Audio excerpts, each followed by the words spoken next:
Matthieu 7, verset 7. Comment tout obtenir de Dieu par la foi. Matthieu 7, 7. Matthieu 7, verset 7.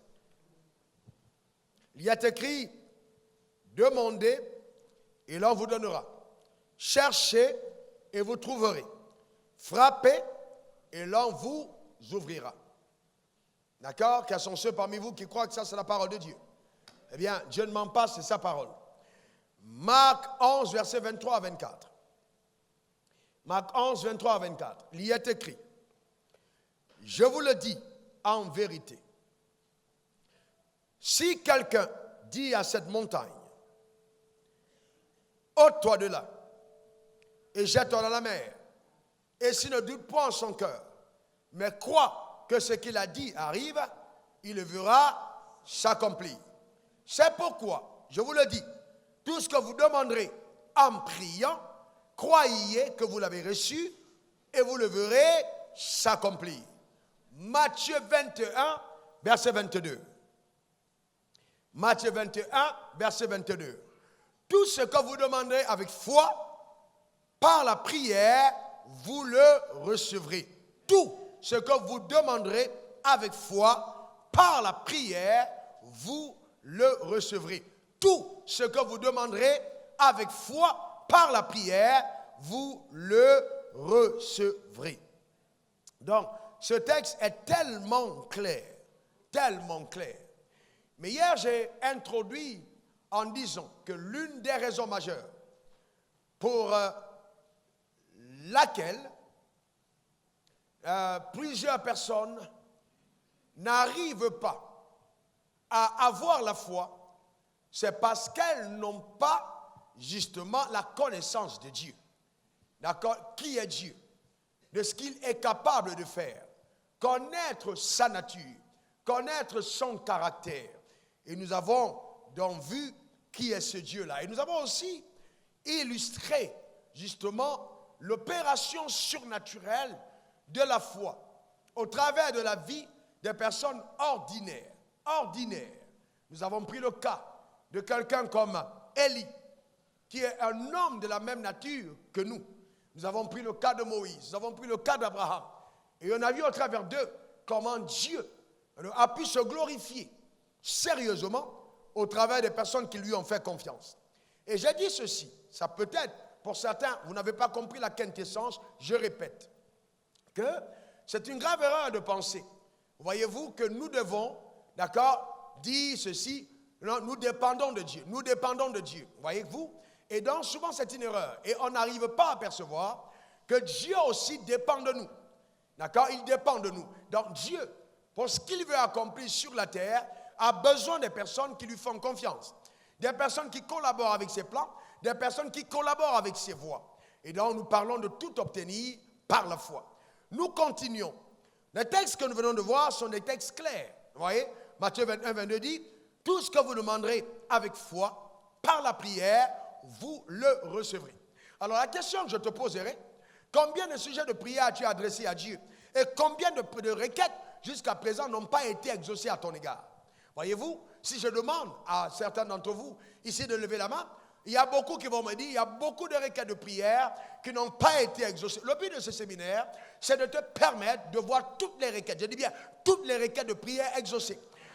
Mais aussi en te montrant clairement quelles sont ces choses qui sont ton handicap à la manifestation justement de l'exaucement divin dans ta vie. Voyez, on a dit comment tout obtenir de Dieu par la foi. On a parlé de Dieu, on a parlé de nous. Alors maintenant, parlons un peu de la foi. Alors, qu'est-ce que c'est la foi? La foi, c'est quoi? Hébreux 11, versets 1 à 3. Hébreux 11, 1, 3. Qu'est-ce que c'est la foi? Il est écrit dans Hébreux 11, versets 1 à 3. Or, la foi est une ferme assurance des choses qu'on espère, une démonstration de celles qu'on ne voit pas. Et la Bible continue en disant, pour l'avoir possédé, les anciens ont obtenu un témoignage favorable. Voyez-vous, on dit les anciens. Aujourd'hui, quand on voit les anciens de l'Église, c'est souvent des personnes qui n'ont pas de foi. Mais quand Dieu appelle quelqu'un ancien, ça veut dire que la personne a marché avec la foi. Les anciens ont obtenu un témoignage favorable. On a vu quelques anciens parmi ces anciens. On a vu l'ancien Abraham. On a vu l'ancien Élie. On a vu l'ancien Moïse.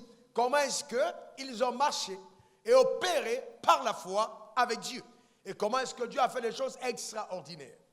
Et la Bible continue en disant, c'est par la foi que nous reconnaissons que le monde a été formé par la parole de Dieu, en sorte que ce qu'on voit n'a pas été fait des choses visibles. Ce qu'on voit n'a pas été fait des choses visibles. Avant de définir clairement la foi, pour certains d'entre vous, vous avez déjà certaines de ces définitions, mais je reviens sur le dernier verset.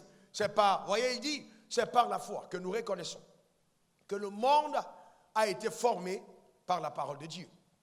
Que le monde a été formé par la parole de Dieu. Ça veut dire qu'il faut encore avoir la foi pour croire que c'est la parole de Dieu qui a amené le monde à l'existence. Voyez-vous, aujourd'hui, il y a beaucoup de personnes qui ne le croient pas. Eh bien non, le monde a été formé par la parole de Dieu. C'est-à-dire que la parole de Dieu a la capacité d'amener à l'existence des choses qui ne sont pas visibles. Ton amen m'embête. Mets ta main sur ton cœur. Dis, Seigneur, révèle-moi ta parole. Permets-moi d'avoir accès à la connaissance révélée. Alléluia. Donc, ça veut dire clairement que la parole de Dieu a la capacité d'amener à l'existence les choses qui ne sont pas visibles. Donc, il y a encore beaucoup de choses invisibles rattachées à ta personne qui viendront à manifestation par la parole de Dieu. Ce dont on a besoin, c'est la parole de Dieu. La parole de Dieu a créé toutes choses. Maintenant, qu'est-ce que c'est la foi? Aussi simple que tout. La foi, c'est la confiance en Dieu. On dit d'un croyant ou d'une personne qu'elle a foi en Dieu parce qu'elle a confiance en Dieu. J'ai confiance en Dieu. D'accord? Donc nous avons donc parlé de Dieu, de sa nature. Un Dieu bon, un Dieu fidèle, un Dieu qui tient ses promesses. Voyez-vous? Donc la foi, c'est la confiance en Dieu. D'accord? Très important. La confiance en Dieu. La deuxième définition, nous basons sur le texte d'Hébreux 11 qu'on vient de lire, puisque la foi est la ferme assurance. Des choses qu'on espère, ferme assurance. Ferme assurance. Des choses qu'on espère et la démonstration. Une ferme assurance et la démonstration. Ça veut dire qu'il y a deux dimensions. D'abord, une ferme assurance, ensuite une démonstration. Donc, nous concluons que la foi est une confiance totale en Dieu qui est démontrée. Une confiance totale en Dieu qui est démontrée. Ça veut dire que quand tu as confiance en Dieu, ce en quoi tu le fais, pourquoi tu lui fais confiance, finira par arriver à manifestation. Donc aussi longtemps que la manifestation n'est pas encore arrivée, la foi n'est pas encore à son terme. Parce que la foi amène à manifestation tout ce pourquoi on a cru.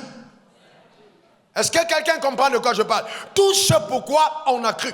Oh, quelqu'un me dira, mais pasteur, la Bible dit bien à Hébreux qu'il y a des gens qui sont morts, sciés, lapidés. Ils ont cru à une promesse qu'ils n'ont pas vue, n'est-ce pas? C'est écrit dans Hébreux, c'est vrai. Mais cependant, je suis de ceux qui pensent que la foi n'échoue jamais. C'est vrai qu'ils sont morts. Ils ont espéré en quelque chose qu'ils n'ont pas vu. Mais moi, je vous dirais que quand la chose est arrivée, c'est-à-dire le Messie est arrivé et qu'il est mort, ceux-là qui sont morts dans la foi ont dû ressusciter et marcher dans Jérusalem pour démontrer que ce en quoi ils avaient cru, ils l'ont vu. Tu finiras par voir ce en quoi tu as cru. Ton amen m'embête. Eh bien, on voit toujours ce en quoi on a cru, quel que soit le temps que cela prend. Demain, nous parlerons un peu de la gestion de ce temps-là. Comment est-ce qu'on gère le temps? Quand ton corps est contre toi, quand le temps est contre toi, quand les circonstances sont contre toi, comment est-ce que tu agis pour que ta foi puisse prévaloir? Ça, c'est très important. Et c'est là où beaucoup de personnes échouent. C'est très important. D'accord? Ils sont morts. Mais après la venue de Jésus, la Bible dit que les tombeaux se sont ouverts. Les saints de l'Ancien Testament ont marché dans Jérusalem. Qui étaient-ils? C'était ces saints-là qu'on a lapidés, ces saints qu'on a tués. Mais quand vous mourrez dans la foi, vous ne mourrez pas, vous vous reposez. C'est pour ça que Jésus n'a jamais appelé un mort mort. Non, il n'est pas mort. On ne meurt pas en Dieu, on se repose. On entre dans le repos, ce n'est pas la mort. Moi, je ne mourrai pas. Je ne sais pas en ce qui te concerne. Je ne mourrai pas. D'accord? Est-ce que quelqu'un comprend? C'est le repos. Nous nous reposons en Dieu. Parce que nous avons une espérance. Il viendra chercher les morts en Christ, ressusciteront. Ils vont se lever et nous serons emportés avec lui dans les nuits. Parce qu'on a une espérance qui transcende la vie terrestre. D'accord? Nous allons vivre une autre vie, d'accord, hors de cette terre. Une vie plus glorieuse. Donne-moi le meilleur des amens. J'espère, dis à ton voisin que j'espère que tu feras partie de ceux-là qui ressusciteront. Amen. D'accord? Donc, voyez là, c'est une confiance totale en Dieu qui est démontrée. Maintenant, si vous faites confiance en Dieu, allons-y calmement. Si vous faites confiance en Dieu, vous devez apprendre à impliquer Dieu dans tous les choix que vous faites. Le problème de beaucoup de croyants, c'est que justement, ils n'impliquent pas Dieu, ne collaborent pas avec Dieu dans tout ce qu'ils font. D'accord? Oui, dans tout ce qu'ils font. La troisième définition, la foi est la main qui saisit d'entre les mains de Dieu les promesses que Dieu a pour moi. La foi est la main qui saisit entre les mains de Dieu les promesses que Dieu a pour moi. Comment devez-vous donc, par la foi, impliquer Dieu dans votre vie personnelle? Par exemple, une femme qui veut se marier et qui veut avoir un mari, comment est-ce qu'elle implique Dieu dans le choix de son conjoint? Comment est-ce qu'un homme qui veut se marier implique Dieu dans le choix de son conjoint? La première des choses, c'est de respecter ce que la parole de Dieu dit au sujet du mariage. Donc, aussi longtemps que je respecte Dieu, ce que Dieu dit, alors j'implique Dieu. Si je m'avais récupéré une païenne, d'accord, qui n'a pas cru en Dieu, je suis en train de démontrer à Dieu que je n'ai pas confiance en lui au sujet de mon mariage. Alors, j'emprunte mes propres voies. D'accord? Est-ce que vous me comprenez?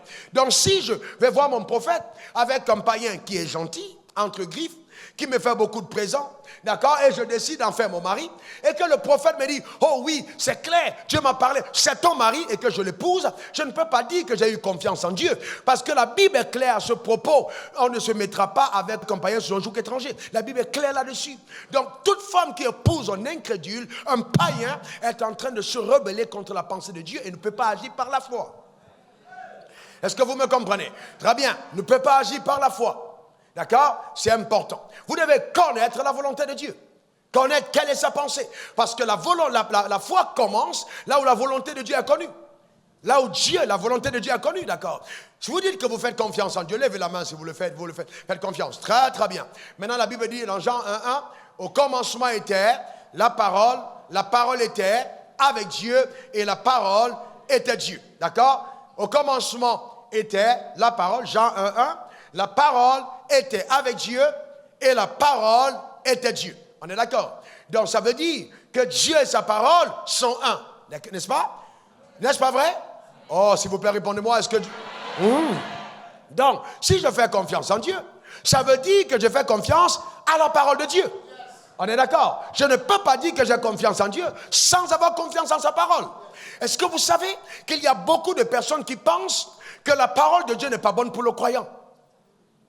Et ont un problème avec la parole de Dieu. Ils se demandent, mais pourquoi est-ce que la Bible a dit ça? Non, tout ce que Dieu a demandé pour l'humain est nécessaire pour son épanouissement.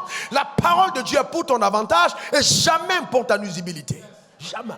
Elle est pour ton avantage. Donc même si tu ne la comprends pas, applique-la. Et tu découvriras en elle la beauté de la vie qu'elle te réserve. Car ta vie ne prendra jamais les couleurs du royaume tant que la parole de Dieu n'aura pas pénétré ton cœur. Et ne sera pas acceptée par toi comme la vérité absolue. Voyez-vous, c'est très important. Très important. Vous devez connaître la parole de Dieu et sa pensée. Allons-y plus calmement. Voyez-vous, par exemple, vous voulez... je vais donner plutôt un témoignage pour illustrer parfaitement. J'arrive en Côte d'Ivoire, je suis, je ne vais pas utiliser un terme méchant, je suis accueilli chez les réfugiés et donc j'y reste calmement, je rends grâce à Dieu, je danse, je célèbre Dieu, mais entre-temps, j'ai entendu la parole de Dieu qui m'a été donnée clairement. Dieu m'a dit clairement, je t'envoie dans un pays où je te bénirai. C'était clair, clair et net. Donc, j'avais une grande attente. Je savais que Dieu m'avait parlé. Il a confirmé par un prophète à 2h du matin. La parole était distincte. Dieu m'a dit, je vais te lever. Maintenant, quand j'arrive, je me retrouve dans des conditions contraires. La première chose, c'est que c'est un choc. Parce que les réalités auxquelles je fais face ne correspondent pas à la parole qui m'a été donnée. Eh bien, chacun d'entre vous, vous allez faire face à ce genre de réalité. Ce que Dieu t'a dit semble être contraire à ce que tu vois. Et donc le diable te dit, mais écoute, je t'avais bien dit, hein, tu aurais mieux fait de rester où tu étais. Tu t'es trompé. Si tu ne veux pas venir ici, est-ce que tu es sûr que c'est Dieu qui t'a parlé? Oui, ça arrive à chacun d'entre nous. Est-ce que tu es sûr? Est-ce que tu es sûr? Et là, ta tête commence à vous. Mais comment est-ce que c'est?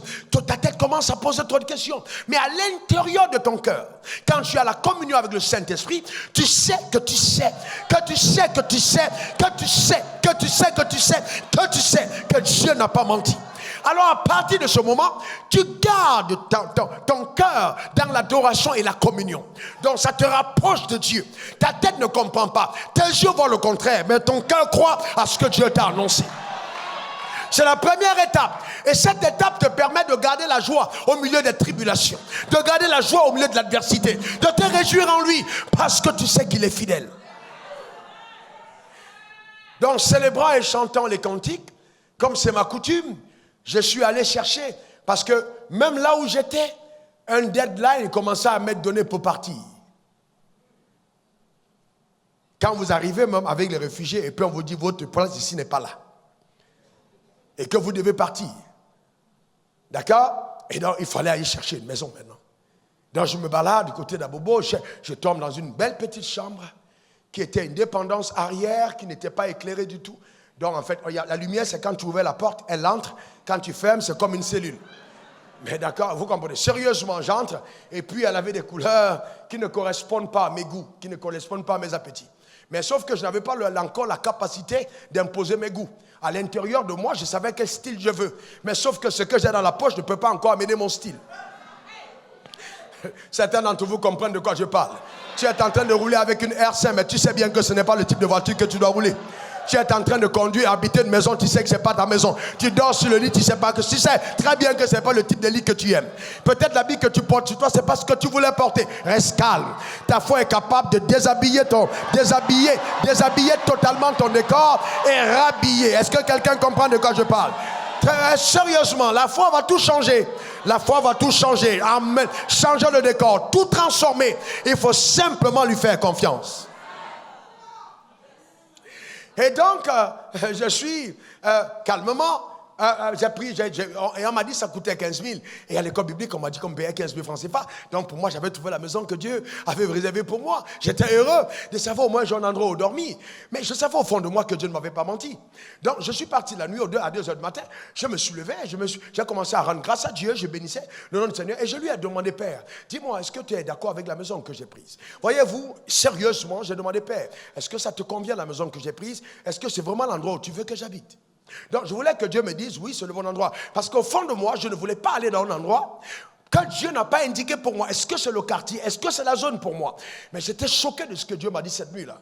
D'accord? J'étais vraiment choqué. Il m'a simplement répondu, fils, qu'il te soit fait selon ta foi. C'était comme le feu allumé dans mon cœur. Qu'il te doit faire. Et vous voyez, j'ai entendu distinctement. Vous devez, si vous voulez marcher avec Dieu, vraiment développer la capacité de l'écouter. Pas simplement en songe, mais l'écouter distinctement comme vous écoutez votre femme et votre voisin. Il veut te parler, il veut t'instruire, il veut diriger tes pas, il veut t'impliquer dans tes choix. Il peut te parler si tu es attentif. Et il m'a dit qu'il te soit fait selon ta foi. Et vous savez, quand je te parle, le Saint-Esprit qui est en toi prend le relais. Le Saint-Esprit, c'est un peu comme une mère. Le père parle, il ne parle pas beaucoup, deux mots, et il parle. Maintenant, tu es là, tu dis, mais qu'est-ce que papa voulait dire? Maman vient maintenant te dire, fils, en fait, voilà ce que ton père voulait dire. Est-ce que vous comprenez? Donc, le Saint-Esprit commence à t'expliquer ce que papa voulait dire. En fait, voilà ce que le père voulait dire. Donc, le Saint-Esprit amplifie maintenant les propos du père. Et c'est là où le Saint-Esprit m'a dit, non, fils, ton père est en train de dire, en fait, que si tu estimes que c'est ce type de maison qu'il est capable de te donner, vas-y y habiter. Donc ne dis pas que le ciel a choisi pour nous, mais pour moi, mais dis plutôt que ta foi a choisi ce qu'elle pouvait avoir. Donc là, ça m'a choqué. Donc Dieu était en train de me dire en d'autres termes, c'est vraiment à ce niveau que tu me places. C'est vraiment ce que tu crois que je suis capable de faire pour quelqu'un qui a quitté son pays comme toi et venu à l'étranger pour me servir. C'est vraiment tout ce que tu peux attendre de moi. Dans tous les cas, qu'il te soit fait selon. Mais ne va pas dire aux gens que c'est ce que je t'ai donné. Dis aux gens que c'est ce que ta foi a choisi. Mon Dieu. Vous savez quelle a été ma réaction? J'attendais le matin. Parce qu'il fallait absolument que je m'enrage et que je montre à mon père que je suis capable de faire un autre choix. Dès que le matin est arrivé, j'ai commencé à poser des questions. Dites-moi où est le meilleur quartier d'Abidjan. Dites-moi où est le plus grand quartier d'Abidjan. Parce que j'ai compris le langage de mon père. On m'a dit 2 plateaux. J'ai pris mes tennis, j'ai commencé à marcher aux 2 plateaux. Et je me suis rappelé la parole donnée à Josué. Là où fout la plante de ton pied, je te donne cet endroit en possession et en héritage. Donc j'ai commencé à marcher et j'ai commencé à hériter les 2 plateaux. J'ai commencé à parler dans cette zone en disant je veux une maison ici. Et vous savez, j'ai été tellement bon que finalement l'église a été aux 2 plateaux. La maison, Dieu a fait des choses incroyables. Mais qu'est-ce qui s'est passé? Il a fallu que je m'arrache dans la foi et que je dise non, je veux une maison aux 2 plateaux. Voyez-vous, souvent c'est parce que notre intelligence est tellement limitée que nous voulons amener Dieu à notre niveau. On veut amener Dieu à notre niveau. Dis à ta voisine, Dieu est plus grand que toi. Oh non, dis à ton voisin d'à côté que Dieu est plus grand que toi. Voyez-vous, on veut amener Dieu à notre niveau. On veut que Dieu soit à notre niveau. D'accord? Et c'est ce qu'on pense. Ça nous paraît normal. C'est ce qu'on veut. C'est ce à quoi on est habitué. Non, Dieu va briser le pont de tes habitudes. Non, tu n'as pas compris. Quand Dieu veut te faire traverser, il y a un pont. Tout le monde passe par là. Dieu va éclater le pont. Quand tu arrives devant l'autre, il dit, papa, il n'y a pas de chemin. Il dit, je vais briser le pont des habitudes. Je vais te faire emprunter une voie que les autres ne connaissent pas. Tu ne passeras pas par le pont parce que tu es mon enfant. En d'autres termes, quand on marche par la foi, les choses deviennent plus compliquées. Mais plus elles se compliquent, plus elles deviennent faciles.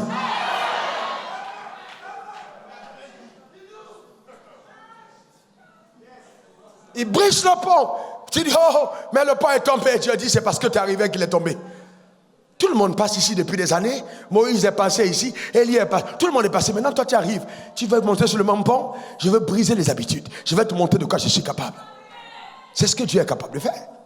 Voyez-vous? Mais il faut accepter ça.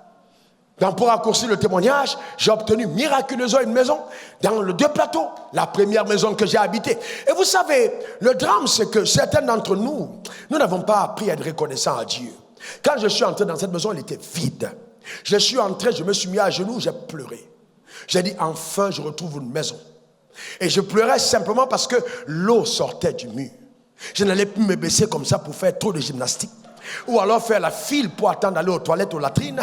Mais je changeais de décor. Je pourrais tirer la chasse d'eau. Je pourrais me laver de cette manière. C'était suffisant pour être reconnaissant à Dieu. Est-ce que quelqu'un... C'était suffisant. Je rendais grâce à Dieu. Je rendais grâce à Dieu pour le premier pas que je faisais dans un autre univers. As-tu appris à reconnaître, être reconnaissant à Dieu pour juste le premier pas que tu as déjà fait? Juste le premier pas. Il t'a sorti d'un niveau à l'autre. Au lieu de te remercier, tu commences à juste avoir les gros yeux pour... Non, rends grâce à Dieu pour ce niveau d'abord. Rends grâce à Dieu pour ce niveau. La convoitise n'est pas de la foi, non. Rends grâce à Dieu. Donc j'ai compris simplement que ma foi choisit. Ma foi agit, ma foi possède.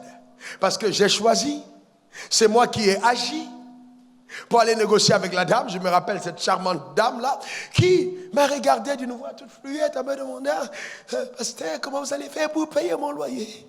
Elle me regardait comme ça. Elle savait qu'elle prenait des risques en donnant à sa maison à un gars qui ressemblait à la galère. C'est pas parce que vous avez la ressemblance de la galère que vous êtes un galérien. Est-ce que quelqu'un comprend de quoi je parle? Amen. Vous savez, souvent, Dieu fait des choses incroyables. Il arrive sur la terre, il ne s'habille pas comme Dieu, il s'habille en homme. Et vous regardez un homme, vous attendez Dieu, il dit c'est l'homme. Il dit non, on veut voir Dieu. Il dit c'est l'homme. Non, non, on veut voir Dieu, il dit c'est l'homme. Souvent, tu attends quelqu'un de grand et c'est un galérien qui arrive. Ah non, je veux voir quelqu'un de grand, c'est lui que je t'ai envoyé. Non, c'est un galérien. Non, non, non, non, il est dedans. Parce qu'en fait, généralement, mais Dieu met dedans. Il met à l'intérieur. Il met à l'intérieur. Pour que tout le monde ne voit pas, il cache dedans. La grandeur qui est en toi, après ce séminaire, ça va monter à un autre niveau. Tu vas passer à un autre palier. Est-ce que quelqu'un comprend? Quelqu'un me donne le meilleur des amens. Quelqu'un dise encore meilleur amen. Alléluia. Amen. Donc c'est important de comprendre ces choses. C'est toi qui décides. D'accord? C'est ta foi qui décide. Arrête de dire que Dieu a décidé à ma place. C'est ta foi qui décide. D'accord? C'est très important. Hein, très, très, très important. Très important. Très important. Dieu et sa parole sont un. Donc quand Dieu te donne sa parole, il veille sur cette parole pour l'exécuter. Maintenant, suivez-moi attentivement. Nous avons dit comment tout obtenir de Dieu par la foi. Quelqu'un dit tout obtenir. Quelqu'un dit encore tout obtenir. Eh bien, pour tout obtenir, il faut croire que tout est possible. Pour tout obtenir, il faut croire que tout est possible. Je ne peux pas tout obtenir si je ne crois pas que tout est possible.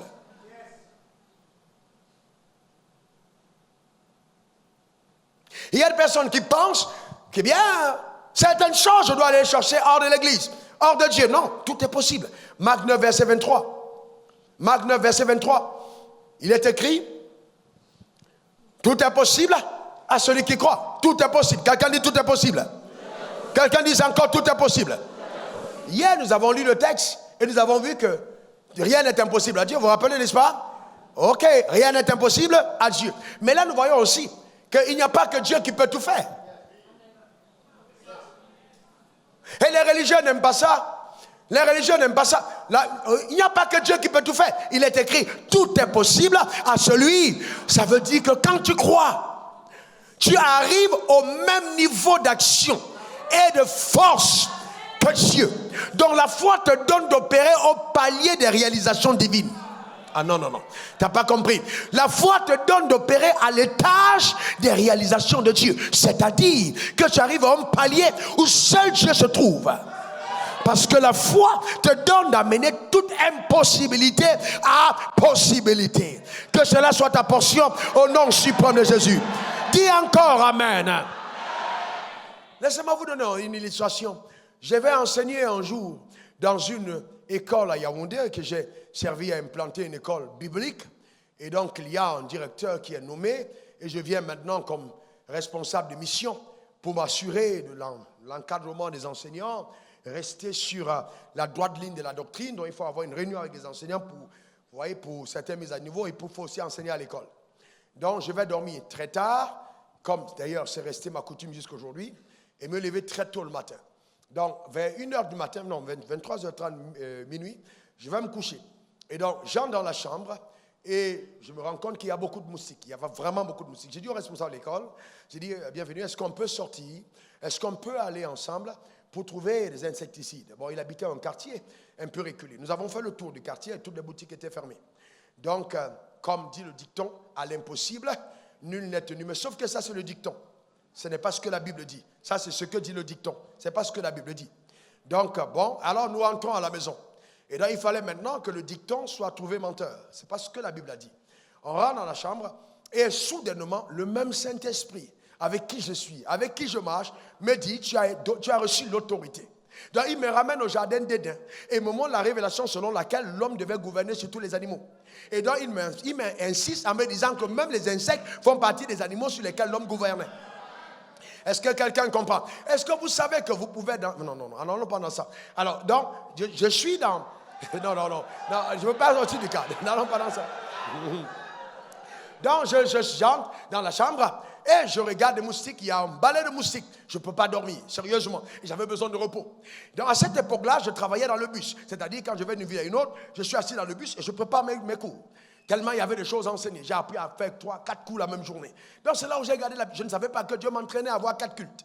Vous savez, souvent on vous donne des tâches, vous refusez ces tâches alors que Dieu vous prépare la vraie tâche. Donc je suis parti avec joie et donc j'ai regardé les moustiques et puis j'ai dit, regardez les moustiques, j'ai dit, quand j'ai entendu ces paroles, j'ai dit moustiques, il y a beaucoup de personnes dans le quartier et dans la maison. Honnêtement, c'est ce que j'ai dit. Il y a beaucoup de personnes dans le quartier et dans la maison. Moi, je veux me reposer. Et je me suis présenté à eux. Je suis Raoul Wafo, le fils de Dieu. Donc, je vous ordonne de libérer ma chambre. Je vous donne 5 minutes. Je vais venir dormir. Je parlais aux moustiques.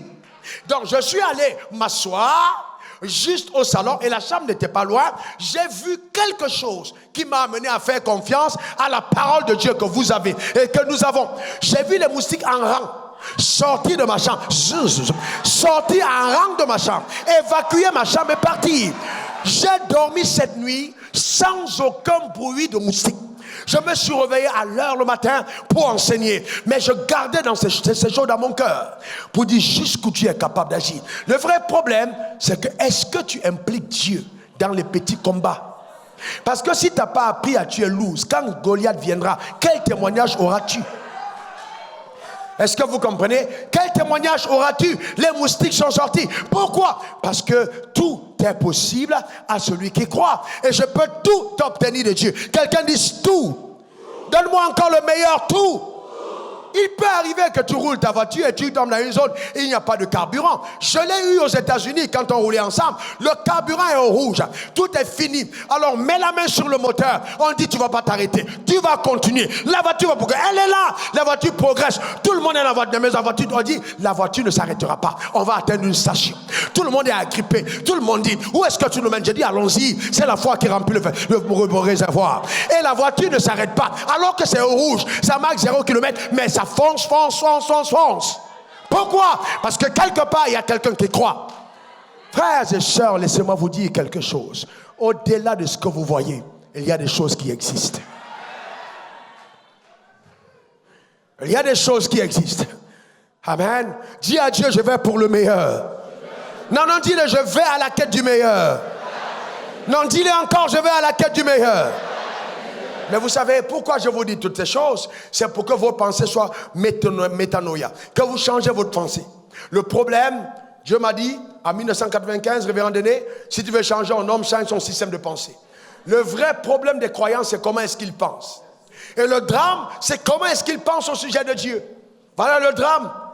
Écoutez, regarde ton voisin. S'il sort et que demain il est en jet privé, je vous garantis que la première personne qui risque de le persécuter, c'est toi qui es à côté. Parce que tu diras, on était assis ensemble à l'église hier. Comment se fait-il que du jour au lendemain, il est en jet? Mais frère, vous êtes assis ensemble, mais tu ne vois pas son cœur. Tu ne sais pas qui il est. Est-ce que quelqu'un comprend de quoi je parle? Oui, c'est pas parce que vous êtes assis ensemble. Il y a des gens qui sont assis ici avec toi. Tu les as salués comme ça, mais tu ne sais pas qui tu salues. Parce que demain, tu vas voir de tes yeux que tu auras mieux fait de faire attention à qui tu as salué. Dieu nous réserve des surprises. Dieu nous réserve des surprises.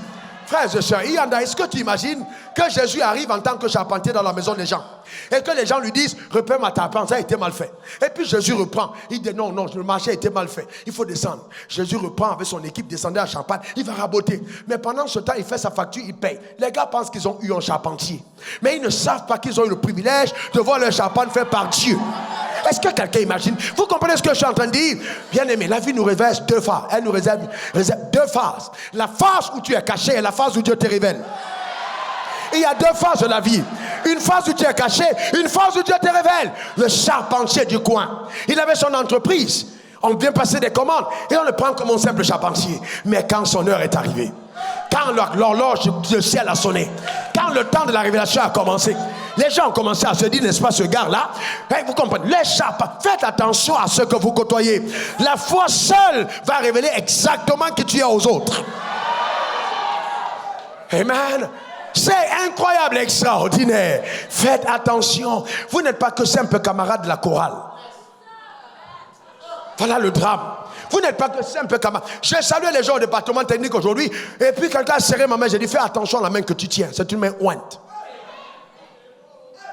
Je rigole pas. J'ai dit, pasteur, attention. Tu ne saisis pas n'importe quelle main. Tu auras le temps de découvrir ce qu'il y a dans ses mains. Et puis j'ai enlevé ma main. Parce que c'est important, à un certain moment, quand on se rend compte de qui, c'est pas qu'il ait fait quelque chose de mauvais, mais j'essaie de lui passer un message. Tu as touché ma main, mais cette main est remplie d'onction. Tu auras le temps de voir ce que cette main va faire. Parce que souvent, on s'arrête à la première dimension. Et dans l'église, pense toujours, oh non, Dieu ne peut pas. Dieu. Et puis on attribue tous les grands succès à Satan. Et il y a des gens qui ont bâti leur doctrine dessus. Regardez, quand vous commencez à être extraordinaire, on vous accuse d'être satanique. Non, extraordinaire. Le problème, c'est que beaucoup de chrétiens ont scotché leur vie. Cloué leur vie à l'ordinaire. Et il y a des messages qui te scotchent. Tu ne peux pas décoller de l'ordinaire. Tu restes là, au niveau normal. Ce n'est pas ce à quoi Dieu nous a appelés. Est-ce que vous comprenez? Mais quand tu es comme Pierre et Raoul, tu sors de la barque, tu poses ton pied. Là, les gens comme... D'abord, vous êtes ensemble, mais il y a toujours quelqu'un qui se lève, qui dit, je sors de la barque. Je ne suis pas comme les autres. Frère, écoutez-moi très bien. Je suis né dans des conditions. Si je devais choisir mon père, peut-être que ça n'aurait pas été lui. Mais, si je mourais dans les mêmes conditions, j'aurais été 10 fois coupable. Mon père m'a donné le meilleur de ce qu'il pouvait. Mais il m'a donné aussi dans l'éducation de comprendre qu'il n'était pas le seul père, que j'avais un autre père là-haut. Il faut changer le système de pensée. Change-le. Change-le. Change. Pourquoi vous remettez toujours à plus tard? Non, demain je serai heureux, frère. Pourquoi c'est demain? Sois heureux aujourd'hui. Demain ne t'appartient pas. Je serai heureux demain. Non, non, c'est aujourd'hui. Nous devons changer notre système de pensée. En fait, tes pensées t'ont longtemps limité. Longtemps limité. Les pensées de ton cœur, j'entends. Ce que ton cœur entretient comme pensée.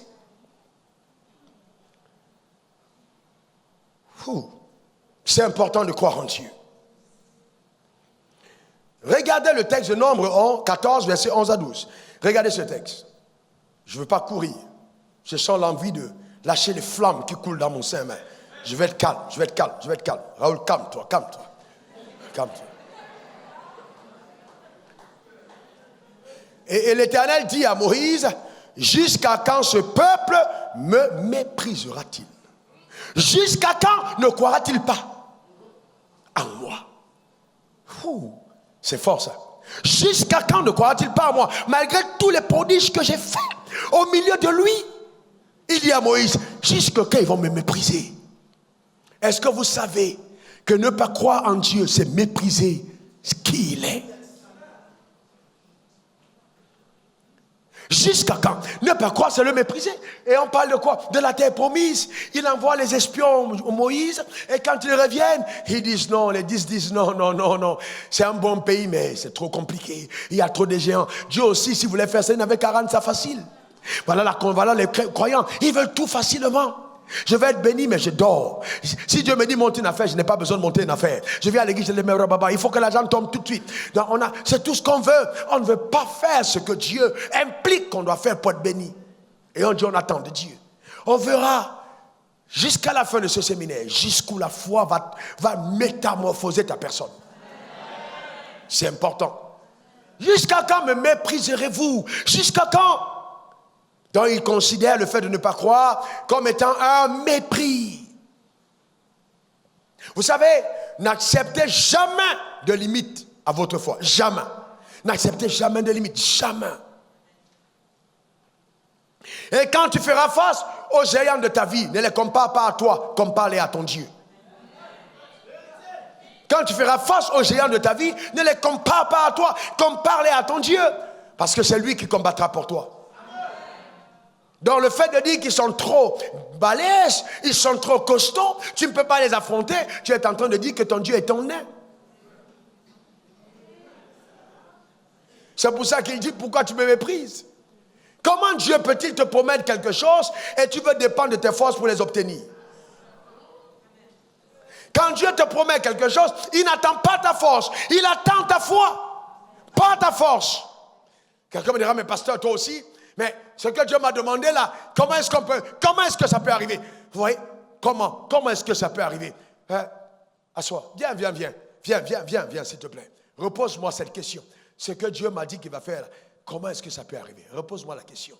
Oui, pose. Ce que Dieu a dit qu'il va faire, comment cela va se passer? Vous savez, chaque fois qu'un homme parle et qu'il émet la question comment, arrêtez-vous et faites attention. Parce que chaque fois que dans ton esprit, le mot comment parvient, ça veut dire qu'il y a une action surnaturelle qui est cachée derrière. Parce que Dieu n'est pas obligé de te montrer les voies qu'il emprunte. Et il ne te les montrera sûrement même pas. Parce qu'il veut gérer certaines choses à ton insu. Il veut simplement que ton cœur croie. Maintenant, quand dans ton cœur, la question comment arrive, c'est un indicateur que le miracle n'est pas loin. Parce que chaque fois que vous avez le président de la République qui passe, il y a des gyrophares. Qu'est-ce qu'ils font? Ping-pong, ping-pong, ping-pong. Ping-pong, ping-pong. Quand vous entendez ping-pong en route ou bien c'est une ambulance, vous dégagez, n'est-ce pas? Parce que vous sentez qu'il y a une urgence. Mais vous savez, dans le monde surnaturel, quand le miracle arrive, ce n'est pas ping-pong qu'on entend. On entend comment est-ce que ça va se faire? Comment est-ce que ça va se faire? Comment?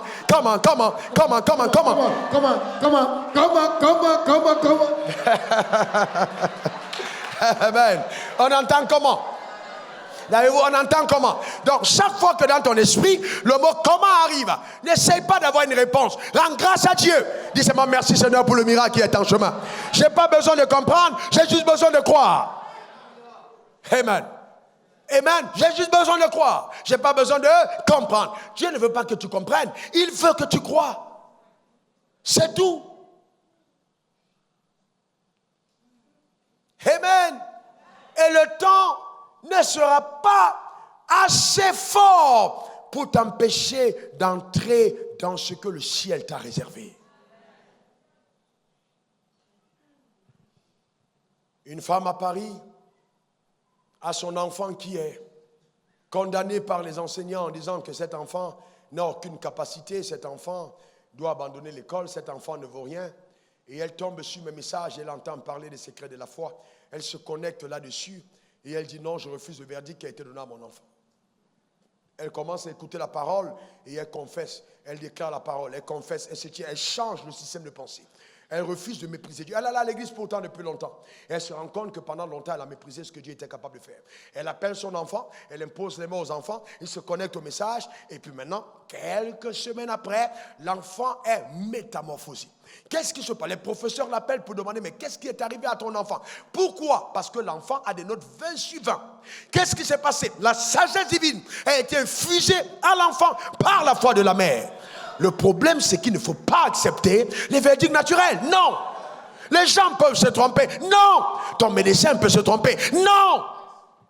Dans tous les cas, aussi longtemps qu'il dit que tu es malade, il s'est toujours trompé. Quelqu'un n'a pas compris de quoi je parle?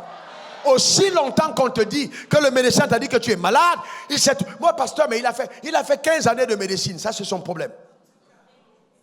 Et il y a une différence entre quelqu'un qui va réparer sa voiture à la maison mère et quelqu'un qui va voir les mécaniciens du quartier. Quelle que soit la clinique de la terre où vous partez, ça c'est les mécaniciens du quartier. Quelle que soit la clinique, c'est le mécanicien du quartier. Ce n'est pas la maison mère. La maison mère, c'est Jésus-Christ. C'est Jésus-Christ. C'est lui la maison mère. C'est pas, non, c'est lui qui t'a créé. C'est lui seul qui a le dernier mot sur ta vie. Au commencement était la parole. La parole était avec Dieu. Et la parole s'est faite et est venue au milieu de plein de grâce. Plein de grâce. C'est plein de grâce. Prends la grâce de la santé. Prends la grâce de la joie. Prends la grâce de la paix. Reçois la grâce de l'élévation. Plein de grâce. Est-ce que quelqu'un comprend? Plein de grâce. Faveur imméritée. Faveur imméritée. Il y aura un déluge de grâce dans ta vie. Un déluge de grâce. Les religieux vont grincer les dents. On va dire, mais soeur, tu es arrivé à l'église depuis 1 mois. Et puis c'est toi qui... Non, Dieu n'a pas besoin d'attendre le nombre d'années à l'église. Il veut juste savoir ce que ton cœur pense à son sujet. Ce que tu crois à son sujet. Aujourd'hui, on a une génération de titrologues. Une titrologie excessive. Révérend. Dieu ne m'a jamais appelé révérend. Pasteur, bishop, archbishop, apôtre, pape. Ça n'a rien à voir. C'est pas ça que Dieu regarde. Dieu n'est jamais impressionné par un titre. Jamais. Et puis, Dieu même ne m'appelle pas serviteur. C'est l'Ancien Testament. Vous voulez me dire serviteur? Ça, c'est pour les Anciens Testaments. C'est les Moïse qui étaient serviteurs. Moi, je ne suis pas serviteur. Je suis fils. Je le sers en tant que fils, pas serviteur. Ça veut dire que j'ai un accès légal et légitime à mon héritage. Quelqu'un dit yes! Est-ce que quelqu'un comprend de quoi je parle? Vous voulez que je vous emporte un peu dans cette pensée? Regardez, quand Dieu à la montagne de transfiguration, passé au révérend Denis, Moïse est là, Élie est là, Jésus est là. Les 3 sont là. Le symbole de la loi, le symbole des prophètes et la grâce. 3 temps. Pierre dit habitant ici, il ne sait pas de quoi il parle. On n'a pas su où était le corps de Moïse. On n'a pas su où était le corps d'Élie.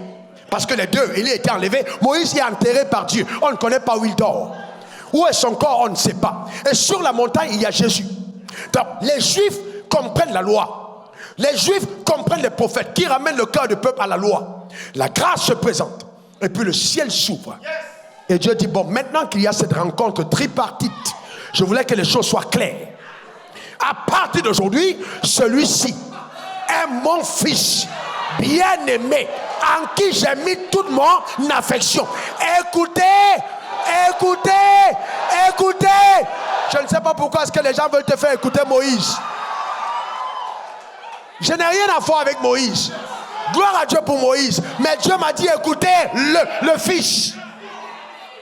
Il n'a pas dit, voici mon évêque bien-aimé, voici mon révérend bien-aimé, voici mon fils. C'est tout. Écoutez-le, écoutez-le. C'est ce qu'il a dit. Aujourd'hui, les gens veulent aller écouter les prophètes.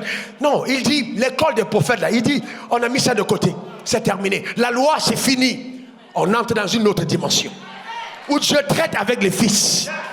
Un fils a l'héritage. Un fils a des droits légaux.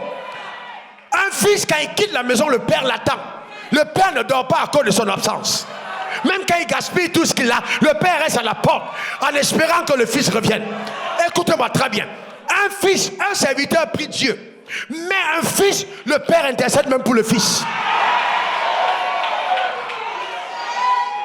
Ça veut dire que ce n'est pas toi qui pries simplement. Même le Père, l'équipe d'intercession du ciel, Jésus, il est en train de prier pour le Fils.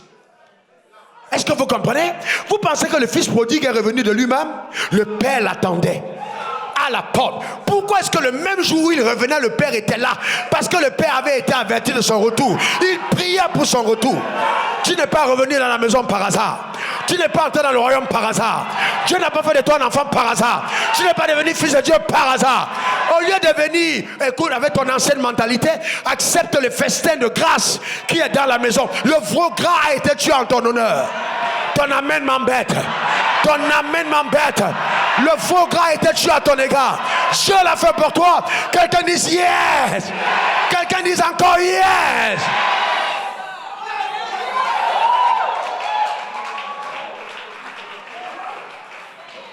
Donc vous voyez, dis à ta voisine, je suis un fils, une fille. Dis-le encore, dis-le encore, dis-le encore, dis-le encore. Dis-le à quelqu'un d'autre. Alléluia. Comment vous vous sentez en tant que fils? Comment vous vous sentez en tant que fils de Dieu? Comment vous vous sentez en tant que fils? Comment peut-on prétendre dire au fils que le fils doit ramper pour avoir accès aux choses de son père? Voilà le vrai problème. Voilà le vrai problème. Nous disons que tout appartient à Dieu, on le chante dans toutes les chansons des assemblées, mais quand Dieu bénit un de ses enfants, on commence à dire c'est la sorcellerie. Et c'est incroyable. En tout cas, j'ai décidé de ne pas manger de ce pain-là. Jamais. Jamais. Je ne suis pas de l'école de Moïse. Personne n'amènera mon message à prendre la facette de la loi. Personne ne me ramènera à prendre la facette du prophète. Non. Non, non, non, non, non. Le Fils. Le Fils. Il est venu avec la grâce et la vérité. N'en déplaise aux autres. La parole de Dieu est tellement vraie. Vous savez, les gens sont tellement mauvais qu'ils veulent que Dieu ressemble à leur cœur. Dieu ne ressemblera pas à ton cœur. Si ton cœur est mauvais, c'est pour toi. Non, non, non, non. Non, c'est pas possible. Cette soeur-là, vous ne rappelez pas, hier, c'est elle était tombée dans le péché. Pourquoi Dieu peut la bénir? Dieu n'est pas comme toi. Dieu n'est pas comme toi. Toi, tu as arrêté à ce qu'elle a fait hier. Dieu a traversé ça depuis longtemps. Depuis longtemps, il a effacé ça depuis longtemps. C'est toi qui t'arrêtes là pour parler. Tu es loin avec Dieu, très loin. Et tu es là, tu t'attaques sur les choses d'hier. Dieu n'est plus dedans. Il a dépassé ça depuis longtemps. Il est à un autre niveau. Est-ce que quelqu'un comprend de quoi je parle? Il n'est plus dedans. Il n'est plus dans ça. Il est passé le cap. Voyez-vous? Il n'est plus dedans. Et on est là, on présente Moïse, on présente Moïse, on présente Moïse. Et les gens pensent que c'est bon. C'est un bon prédicateur. C'est un bon message. Parce qu'on est là, on dit, attention à tes mèches brésiliennes, attention à tes ongles, attention à ton mouchoir, attention à ta robe. Attends, ça t'amène où tout ça? Et puis vous voyez, les gens, ils sont là, ils jouent les fils de Moïse. Ils n'ont qu'à aller dans la loi. On est des fils de Dieu. Est-ce que quelqu'un comprend de quoi je parle? Dis à ton voisin, je crois au meilleur de Dieu pour ma vie. Dis-le encore, je crois au meilleur de Dieu pour ma vie. Hey man, Dieu est capable de tout faire. Dieu est capable de tout faire. Dieu va tout faire dans ta vie. Si ton cœur le croit, Dieu le fera totalement. Il est capable de tout faire. Personne ne peut limiter ce Dieu-là. Il est tellement grand. Il dit, je ferai des choses que les oreilles, quand ils entendront, elles seront étourdies. Wow, wow, wow, wow, wow. C'est-à-dire, quand ils entendent, ils tombent dans les vapes.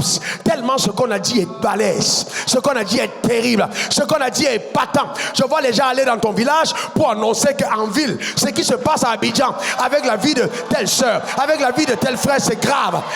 Les gens se réunissent. Pourquoi? Parce que Dieu veut le faire. Il prend plaisir à ça, frère. C'est ce qu'il va faire. Si vous prenez un homme comme moi et que Dieu m'a conduit là où il me conduit et là où il est en train de m'amener, frère, Dieu peut le faire pour tout le monde. Non, non, non, non, non, non, non, non, non. C'est pas non, il faut être spécial. C'est faux. Nous sommes tous spéciaux devant Dieu. Il nous aime de la même manière. Comme le Père a aimé Jésus, de la même manière il nous aime. C'est toi-même qui te rends spécial. Vous voyez-vous, en allant devant Dieu, lui dit, je reconnais que je suis spécial. Voyez-vous? Et c'est ça le problème. Vous avez encore de la place pour contenir la nourriture du soir? Ou vous voulez, je m'arrête là pour demain? Vous avez de la place pour aller plus loin?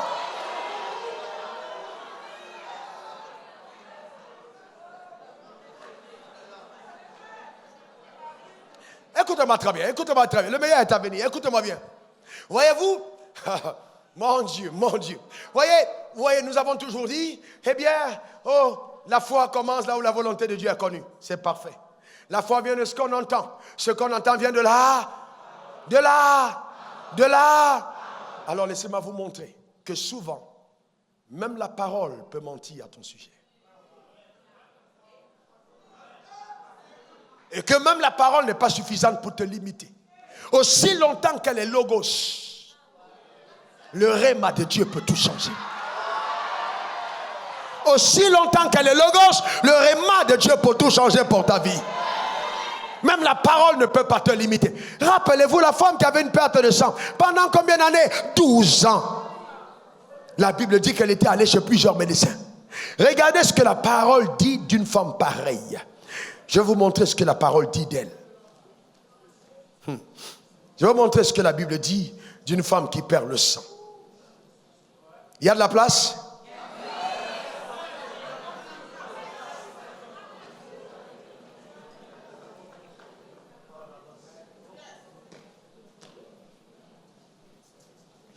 Regardez ce que la Bible dit d'elle. Lévitique 15, verset 25. Regardez ce que la Bible dit d'elle. Lévitique 15, 25. Qu'est-ce que la Bible dit? Lévitique 15, j'ai sauté. Voilà, verset 25. Regardez ce que la Bible dit.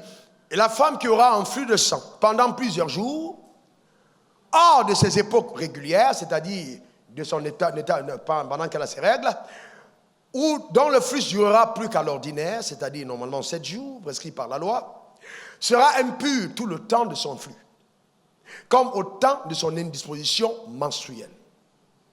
Alors, quand vous lisez bien ce texte, il était dit d'une femme qui avait une impureté, que si elle touchait un homme, l'homme devenait impur. Donc, cette femme qui a perdu le sang pendant 12 ans, je ne sais pas comment les médecins la soignaient. Vous avez au moins vu pendant ces temps la maladie qu'on a appelée ici à côté de nous, Ebola. Les gens sont cagoulés et puis ils te soignent à distance. Parce qu'il faut faire attention. Il ne faut pas toucher parce que c'est ce que la femme était. Quand on dit qu'elle a dépensé un an chez les médecins, je ne sais pas comment les médecins l'ont touché. Parce que si elle te touche, tu es impur pendant ce nombre de temps. Donc la loi excluait qu'une femme pareille puisse recevoir quoi que ce soit jusqu'à ce qu'elle soit guérie. Sauf qu'elle allait chez tous les médecins, il n'y avait rien. Maintenant, regardez ce qui va se passer. Regardez. Regardez. Vous allez cesser de dire Dieu m'a exclu. Tu t'es exclu toi-même. Matthieu 9, verset 20 à 22. Matthieu 9, 20 à 22. Regardez ce qui est écrit. Regardez ce qui est écrit. Et voici une femme atteinte d'une perte de sang. Depuis combien de temps? Depuis combien de temps? Elle s'approcha par derrière et elle toucha le bord de son vêtement. Normalement, dès cet instant, le ministère de Jésus devait s'arrêter pour 7 jours.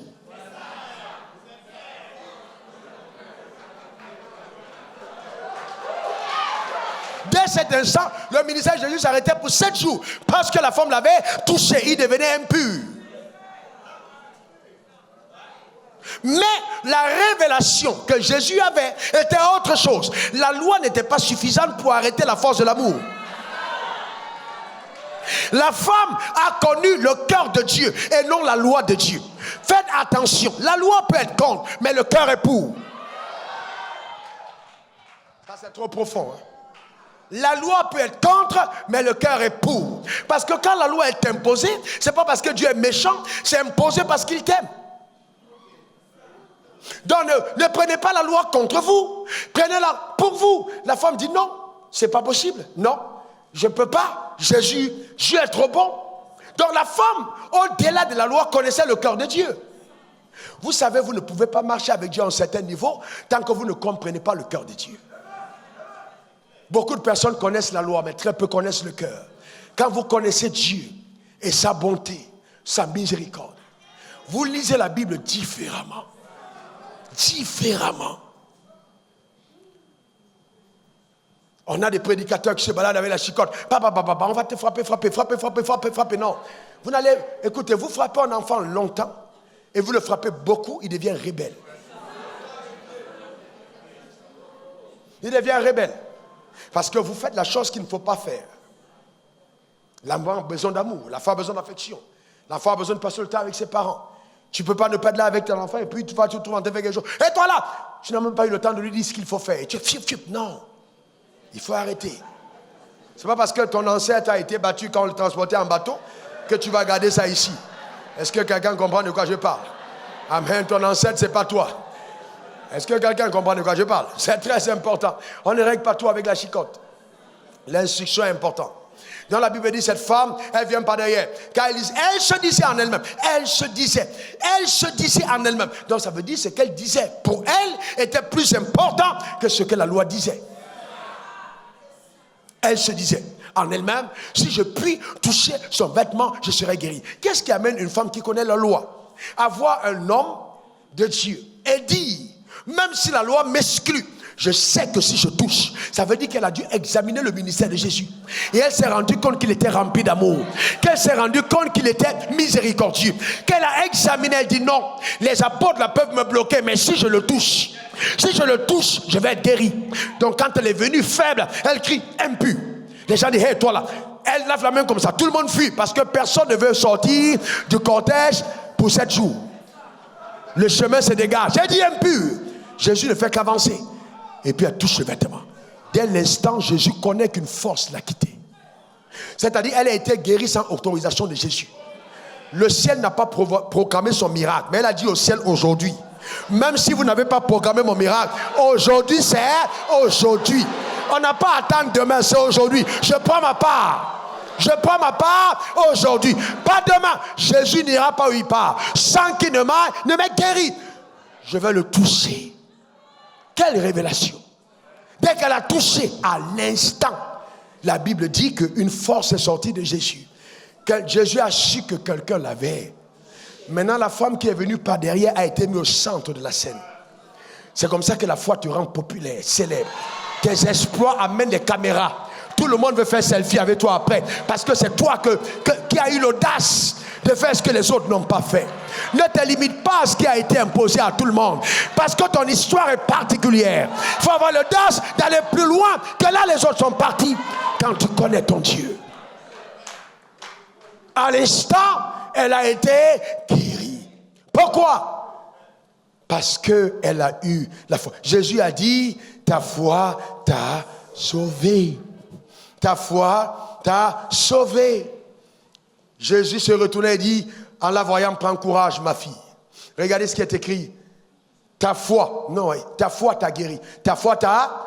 En d'autres termes, Jésus reconnaissait qu'elle n'avait pas été guérie par le ciel. Elle a été guérie par sa foi. Parce que là même, ce que le ciel ordonnait, ce n'est pas ce qui s'est passé. Elle a eu le courage d'aller plus loin que ça. Et sa foi l'a guérie. Est-ce que vous savez que si vous êtes habité dans votre cœur d'un désir de voir Dieu se glorifier, il peut naître en vous un élan de cœur inhabituel, des réalisations exceptionnelles. Et Dieu vous encourage dans cet élan. Parce que le vrai problème, c'est que si on a un jeune homme ici qui dit, pasteur, quand je vois cette église pleine aux 3 cultes, je vois comment les gens viennent et puis on a besoin d'un plus grand espace et puis se met à genoux derrière. Personne n'est là. Il dit, Dieu, je fais une alliance avec toi. Si simplement tu m'arroses, si simplement le ciel s'ouvre sur ma vie, je vais construire un temple de 5000 places. Personne ne l'a vu. Mais Dieu sait ce qui se passe dans son cœur. Le problème, c'est que beaucoup de personnes pensent que la foi, ce sont les publications d'Instagram ou de Facebook ou de Twitter ou de non. Ça n'a rien à voir. La foi, c'est à l'intérieur de ton cœur. Qu'est-ce qui se passe en toi maintenant que je parle? En quoi tu crois? En quoi tu crois? Elle se disait en elle-même. Qu'est-ce que tu te dis maintenant à l'intérieur de toi? Voyez-vous? Qu'est-ce qu'il y a en toi? Qu'est-ce que tu te dis en toi-même? D'accord? Voyez-vous, donc j'ai dit hier, et je reviens dessus, que le plus important, c'est que nous puissions rejoindre les voies de Dieu dans nos actions. C'est-à-dire, quand Dieu agit au travers de nous, il a envie de réaliser quelque chose par nous. Et donc, demain, je montrerai bien les raisons qui font que beaucoup de personnes ne reçoivent pas, parce qu'ils ne comprennent pas le principe par lequel ça passe. Vous voyez? Comment est-ce que les choses se passent? Ils ne comprennent pas. Dites à tous les hommes de Dieu que vous connaissez qui ont envie d'opérer un autre palier de foi que demain je vais faire une imposition de même particulière pour relâcher cet esprit.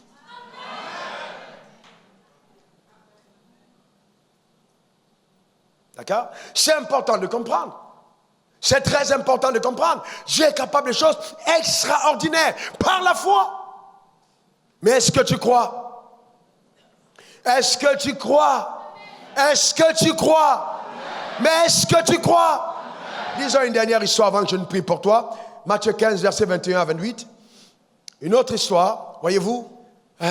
Et vous avez des gens qui disent, oui, vraiment pour avoir la foi, il faut d'abord devenir enfant de Dieu, etc. Et vous savez que c'est un mensonge, qu'on n'a pas besoin d'être enfant de Dieu pour avoir la foi. Je peux avoir la foi en étant païen. Et donc, pendant longtemps, on a enseigné, oui, la foi, ça commence quand tu as reçu Jésus. Non, mais tu as reçu Jésus par quoi? Par la foi. Donc, tu étais d'abord païen et tu as cru en Jésus. La foi que tu as eue en Jésus t'a donné de devenir chrétien. Donc, j'ai manifesté ma foi en étant païen. Nous tous qui sommes là, nous avons déjà agi par la foi.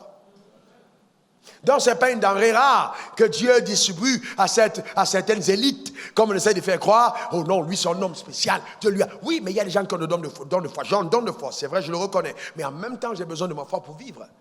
Je ne dors pas chez moi la nuit avec le don de foi sur le lit. Je dors avec la foi. Le don de foi, c'est quand je suis en train de rendre ministère maintenant. Mais chez moi, c'est la foi. Le don que Dieu te donne, c'est pour le service des autres. Donc, le don est utilisé pour que les autres soient épanouis. C'est pourquoi quand tu m'écoutes, tu peux te lever et aller marcher sur la lagune le même soir. Ouais, parce que j'ai le don de foi. J'ai le don de foi. Tu peux te lever, tu peux commencer à chanter des cantiques sur la route et aller à la maison. Tu dis à tout le monde, là, je suis riche aujourd'hui. C'est moi qui vais remplacer Alassane Ouattara. Tu commences à... Parce qu'il y a quelque chose qui se passe. C'est le don que j'ai. Tu ne peux pas m'écouter et puis tu doutes. Non, c'est pas possible. Tu vas mettre tes doutes en doute. Parce qu'il y a un don derrière, voyez-vous, il y a un don de foi. Cependant, pour vivre ma vie de tous les jours, j'ai besoin de ma foi. Ce n'est pas avec mon don que j'ai vu ma vie. J'ai vu ma vie avec ma foi. Parce que le manguier ne mange pas ses fruits, mais il se nourrit du sol. Donc les racines, c'est ta foi. Mais les fruits, c'est ce que le don produit. D'accord? Alors maintenant, comprenons ici, Matthieu 15, versets 21 à 28. Jésus, étant parti de là, se retira dans le territoire de Tyr et de Sidon. Et voici une femme cananéenne qui venait de ces contrées, lui cria, « Aie pitié de moi, Seigneur. Aie pitié de moi, Seigneur, fils de David. Ma fille est cruellement tourmentée par le démon. » Et il ne lui répondit pas un mot. Et ses disciples s'approchèrent et lui dit avec instance, « En voilà, qu'elle crie derrière nous. » Il répondit, « Je n'ai été envoyé qu'aux brebis perdues de la maison d'Israël. » Mais elle veut se prosterner devant lui en disant, « Seigneur, secours-moi. » Il répondit, « Il n'est pas bon de prendre le pain des enfants et de le donner, de le jeter aux petits chiens. » Oui, dit-elle, Seigneur, mais les petits chiens mangent les miettes qui tombent de la table de leur maître. Alors Jésus lui dit, « Femme, ta foi est grande. Qu'il te soit fait comme tu veux. Qu'il te soit fait comment? Comme tu veux. Ça veut dire qu'il avoue que lui-même, ce n'est pas ce qu'il voulait. Ça veut dire que lui-même, il reconnaît que ce n'est pas ce qu'il voulait. Est-ce que tu sais que Jésus peut entrer dans ta chambre et te dire, pasteur, assois, je veux que tu ailles au ciel ce soir, et tu dis à Jésus, non, pas aujourd'hui. Si Dieu t'annonce le jour de ta mort, tu refuses. Parce que, est-ce que tu comprends? Chaque fois que Dieu t'annonce quelque chose qui est contraire à ce que tu veux, il est en train de te donner la permission de changer. Il te donne la... Ne dites pas non, Dieu est venu me voir et puis il m'a dit, je vais mourir ce soir. Mes enfants, voici votre héritage. J'ai dit à Dieu, là, tu as mal agi. Tu as mal agi parce que tu m'as prévenu. D'accord? Une fois que tu m'as prévenu, ma foi peut changer la vie.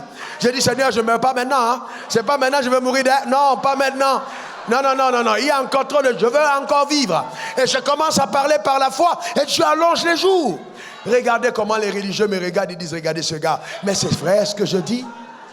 Dans l'Ancien Testament, on a bien vu comment un homme a allongé sa vie de 15 ans. Est-ce que vous comprenez? Les gens vont dire, Seigneur, fais de moi ce que tu veux. Non, non, non, non, non, non. Là, la femme n'a pas laissé Jésus régler son cas. Hein. Si on disait, fais de moi ce que tu veux, sa fille mourrait. Sa fille mourrait. Les disciples viennent. Maître, renvoie-la. Elle nous dérange. Il faut qu'elle parte maintenant. Le Seigneur avance. Il y a deux situations. Quand on dit renvoie-la, les disciples sont intelligents. Quand ils disent renvoie-la, ça veut dire bête. Soit tu la guéris, et puis on est calme, soit tu la chasses. Mais, voyez-vous, donc, Jésus dit, les gars, moi je n'ai été envoyé qu'aux brebis perdues de la maison. Donc, ça veut dire que c'était entre eux. Une conversation pastorale. Que non, la raison pour laquelle je fais rien, moi, mon onction est limitée. Mon onction est arrêtée au territoire d'Israël. Ça veut dire que même quand le ciel lui a donné l'onction, on a dit le territoire, c'est Israël. Il y a des gens qui ont l'onction d'une ville. Quand ils parlent d'une autre, ça n'agit pas. Parce que le territoire, c'est la ville. Il y a un territoire de grâce. Ce n'est pas à tout le monde qui a une onction qui peut agir partout. Il y a un territoire. Donc son territoire, c'était les Juifs. Maintenant, il dit non, non, non. J'étais envoyé comme brebis perdu de la maison. Donc ça veut dire qu'en d'autres termes, il reconnaît que son onction est incapable d'agir dans ce domaine. Je ne veux pas agir là-bas. C'est pas, ma mission n'est pas ça. Donc maintenant, la femme vient, malgré ça, elle se jette à ses pieds. Écoutez ce qu'elle dit, fils de David. C'est trop fort. Elle n'a pas dit Jésus, elle dit fils de David. Donc elle reconnaît que Jésus est le Messie envoyé. La promesse faite à David. Elle se jette aux pieds.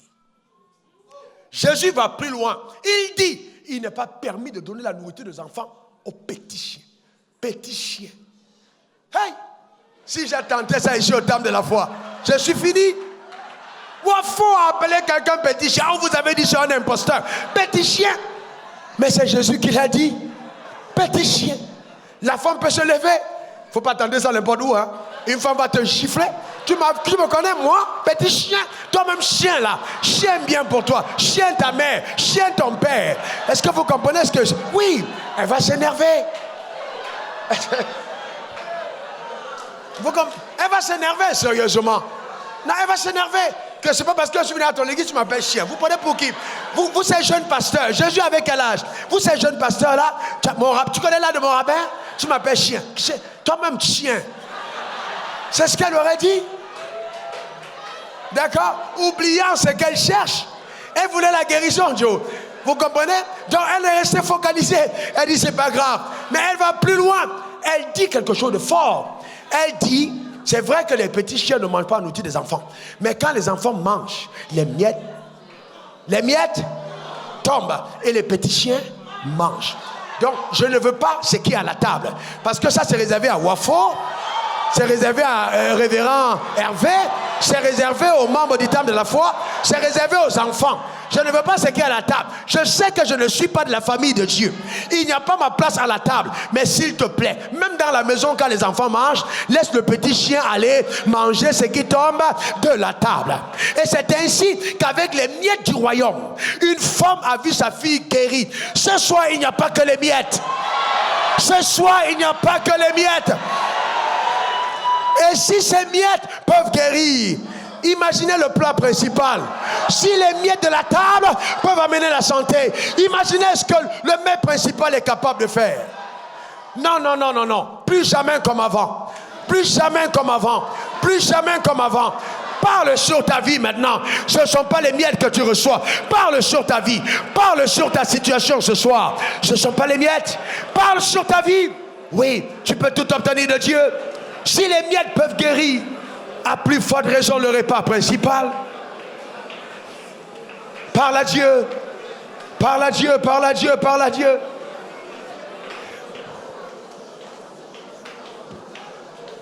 Parle à Dieu ce soir sur ta vie.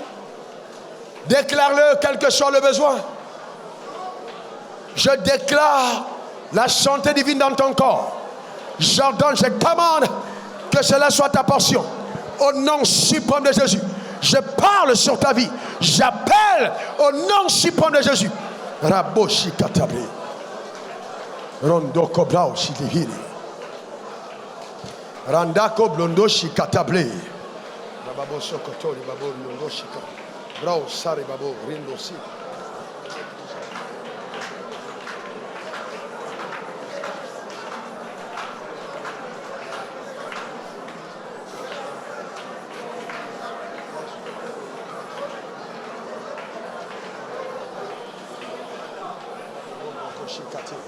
Randa Bo, Ribaba. Continue de parler sur ta vie, déclare-le.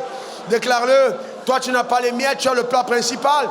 Parce que tu es devenu un fils. Tu es devenu un fils, tu es une fille de Dieu. Déclare-le par la foi. Saisis ce que le ciel t'a réservé. Saisis ce que le ciel t'a réservé. Plus jamais comme avant. Plus jamais comme avant. Non n'est pas ta réponse. Bannis toutes les réponses. Non, bannis tous les noms. Non n'est pas ta réponse. Bannis au nom suprême de Jésus.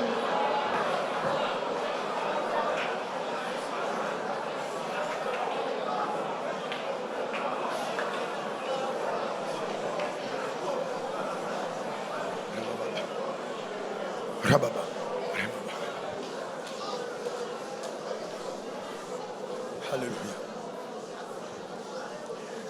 Merci Seigneur.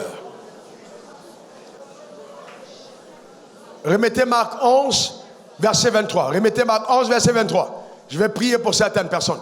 Remettez Marc 11, verset 23. Lisons à haute voix.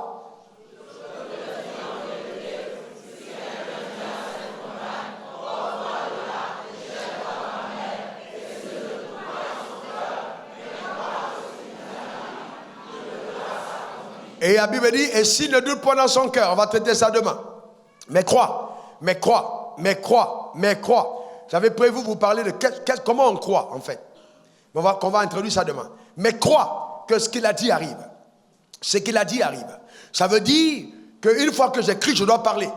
Si je ne parle pas, c'est que je n'ai pas cru. Au tribunal, on dit... Ok, quand on vient t'arrêter, on dit, généralement, vous voyez dans les films, on dit, ok, accusé, vous pouvez garder le silence, car tout ce que vous direz sera retenu contre vous, parce que la personne à côté a assermenté. Donc, alors maintenant, ici, dans le royaume spirituel, c'est accusé, tu ne dois pas garder le silence. D'accord? Parce que si tu ne parles pas, tu es en train de te conformer à ce qui est dit contre toi. En fait, c'est ce que tu dis qui est retenu pour toi. Donc, tu dois parler. Tu dois parler. D'accord? Tu dois parler, c'est important. On doit parler. Maintenant, on est ici, on est nombreux dans cette salle, nombreux en bas. Dites-moi maintenant, je ne sais pas quel est ton besoin, mais toi, tu le sais. La croyance du cœur, c'est le cœur, c'est du cœur qu'on croit. On croit dans son cœur. D'accord? C'est dans le cœur qu'on croit. D'accord? Mais maintenant, la Bible dit, si tu l'as dit et que tu crois que ce que tu as dit arrive. Donc ce soir, quand on va dire, ça va. Tu n'as pas bien compris. Quand tu vas dire, ça va. Quand tu vas dire, ça va. Très bien. Donc, ce qu'il a dit arrive, alors tu le verras. Ça veut dire, dès l'instant où tu vas dire, ça va quitter pour venir. Est-ce que quelqu'un comprend de quoi je parle? Quand tu vas dire, ça va quitter pour... Dieu me rappelle le témoignage de cette femme qui a appelé entre les deux cultes. À l'époque, nous étions en bas, on avait deux cultes simplement. Et la dame a appelé. Et la dame appelle pour me dire que son mari est parti de la maison. Et que son mari est parti. Depuis plusieurs années, il est parti. Alors j'ai demandé le nom du mari. J'ai demandé, vous êtes légalement marié? Parce qu'aujourd'hui, quand quelqu'un te dit son mari, pose d'abord la question. Hein? Parce que les gens habitent avec les hommes, ils disent mon mari. C'est pas ça le mari. Donc, est-ce que le ciel est engagé derrière ça? Oui. Alors j'ai dit, ok, donne-moi le nom du mari. Et j'ai simplement pris le nom du mari. J'ai levé le nom du mari vers le ciel et je l'ai appelé. Elle m'appelait au téléphone de la Belgique. Moi, j'étais ici et je l'ai appelé. J'ai appelé son mari. François, où tu es? Son nom que j'ai imaginé là. Maintenant, je n'ai pas voulu prononcer son nom. François, t'es où? François, t'es où? François. Maintenant, la Bible dit l'homme quittera son père et sa mère, s'attachera à sa femme, les deux deviendront une seule chair. Tu es allé où? Reviens. Viens t'attacher à ta femme, comme la Bible le dit. Reviens. François, reviens. La femme appellera le même soir. Elle dit, François est revenu, pasteur. François est là. Qu'est-ce que je fais maintenant? J'ai dit, ça c'est entre vous. Il ne faut pas venir me demander qu'est-ce que je fais avec François. C'est pas si tu as demandé que ton mari revienne. Amen. Je ne suis pas là pour régler maintenant les questions entre toi et François. Vous voyez, il y a des gens, ils appellent, ils ne savent pas que ça va venir. Ce que tu es en train d'appeler, ça arrive. Est-ce que quelqu'un comprend? Ça arrive. Et François lui a dit, je ne sais pas ce qui m'est arrivé. Je ne sais pas, mais soudainement, j'ai eu envie de rentrer chez moi. Mais elle et moi, on savait que ce n'était pas au hasard. Un homme a parlé par la foi. Les gens ont dit, François, tu fais quoi ici? Ou il faut dire à Abidjan qu'on doit te ramener. François, rentrons. Reviens trouver ta femme. Ce que tu as dit arrive. Ce que tu as dit arrive. Ce que tu as dit arrive. Sauf que François est rentré le même soir. Il y a certaines arrivées qui peuvent demander de prendre l'avion. François était à une distance de marche ou bien de voiture. Il est venu. Mais s'il fallait prendre l'avion en Afrique, il aurait pu mettre une semaine, même 2 semaines de temps de prendre le billet d'avion. Ça ne veut pas dire qu'il n'était pas en train d'arriver. Certaines personnes, ton truc est en train de prendre l'avion. Et toi, tu penses que ce n'est pas venu. Non, non, non. Il y a des miracles qui viennent en avion. Il y a d'autres qui viennent à pied. Ça dépend de ce que tu attends. Mais ce soir, nous allons parler parce que ce que tu veux doit arriver. Maintenant, c'est simple. C'est simple. Sois simplement 30 secondes concentré sur ce que tu veux. Non, non, attendez. Parce que je ne veux pas qu'on pense que c'est la magie. Quand je dis concentrer ce que tu veux, il faut être focalisé sur ce que tu demandes. Parce que c'est ce que tu as dit qui arrive. Donc, si tu ne dis pas avec précision, ça n'arrive pas. Même Jésus, face à le tombeau de Lazare, il a dit Lazare.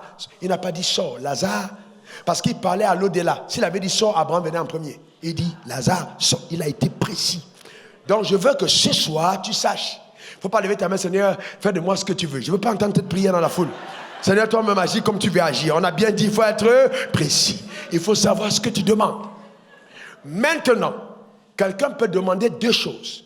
Quelqu'un peut demander 3 choses. Il y a des gens qui disent non, pasteur, je ne voulais pas déranger Dieu. Je lui avais déjà demandé ci. Maintenant, demander ça, j'avais l'impression que vraiment, j'étais en train d'abuser. Dieu n'est pas ton père. Ou bien Dieu n'est pas ton mari. Ou bien Dieu n'est pas ton frère. Ou Dieu n'est pas ton pasteur. Moi, je peux dire aussi, tu abuses. Enfin, tu étais là hier déjà pour la prière. Tu reviens encore aujourd'hui. Dieu ne va jamais dire ça. Tu reviens à n'importe quel moment, il t'accueille. Heureusement, il est ton père. Moi, je suis ton pasteur. Est-ce que quelqu'un comprend de quoi je parle? C'est très important. Donc, avec précision. Je te donne 30 secondes pour que tu sois toi-même concentré sur ce que tu veux. Que tu saches ce que tu veux. Et on va prier. Tout le monde ici. On va faire le test. Vous allez me dire si ça marche ou pas. Moi, je sais que ça marche.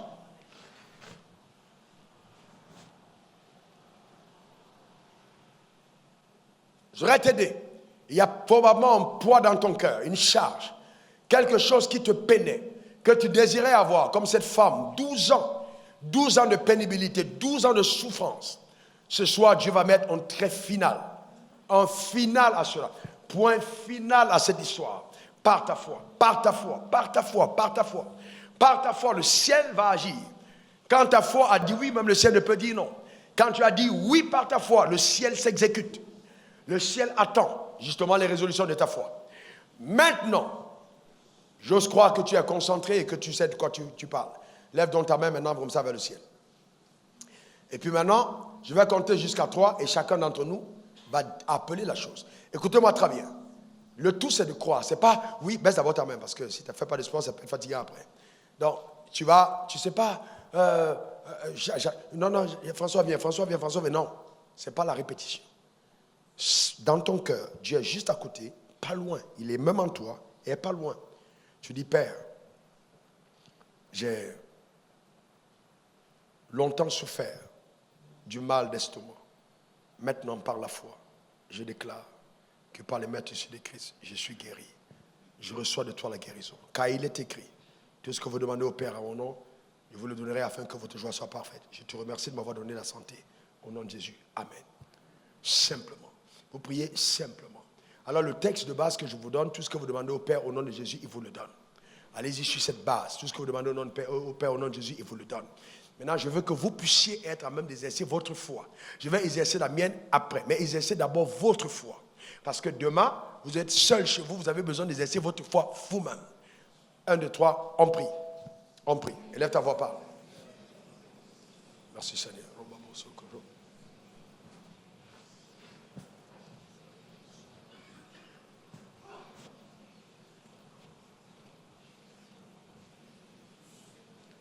Toi aussi qui est en direct, tu es concerné, parle, lève ta voix, parle. Parle à Dieu, parle à Dieu, parle à Dieu, parle à Dieu. Parle à Dieu. Commande, ôte cette montagne, demande qu'elle s'en aille, demande qu'elle soit débarrassée, propulse-la au loin. Demande qu'elle dégage, demande qu'elle parte, qu'elle se jette dans la mer. Propulse-la au loin. Propulse-la par la foi que tu as. Propulse-la au nom suprême de Jésus. Propulse-la loin. Déclare-le par la foi au nom de Jésus-Christ.